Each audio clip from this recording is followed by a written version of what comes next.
20 April থেকে 20 মে এই এক মাস আমাদের 3 লক্ষ শিশুদেরকে হামের টিকা আমরা দিব 6 মাস থেকে যাদের বয়স 5 বছর। এই 20 মের বাইরে গিয়ে যদি কেউ মনে করে যে তাদের হামের টিকা দরকার, সেই কর্মসূচি অব্যাহত থাকবে। এইচপিভিভি, হিউম্যান প্যাপিলোমা ভাইরাস, এই ভ্যাকসিনটি আমরা মূলত যাদের বয়স, আমরা এটা 9 বছর থেকে 15 বছরের মেয়েদেরকে আমরা ইনিশিয়ালি দিয়েছি।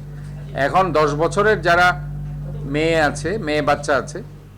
যারা স্কুল গোয়িং আর কি, এই বাচ্চাদেরকে আমরা এই ভ্যাকসিনের আওতায় আমরা এনেছি এবং আমরা এই কর্মসূচিটি কিন্তু আগেও আমরা চালু করেছি এবং আবার আমরা সেটা চালু করছি, চলমান আছে এখন এই জন্য আপনাদের যদি কোনো ধরনের ভ্যাকসিন দেওয়ার কোনো রোগী থাকে 10 বছরের মেয়ে বাচ্চা,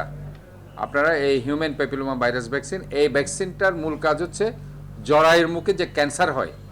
এই জরায়ুর মুখে ক্যান্সার প্রতিরোধ করার জন্য এই ভ্যাকসিনটা আমরা দিচ্ছি।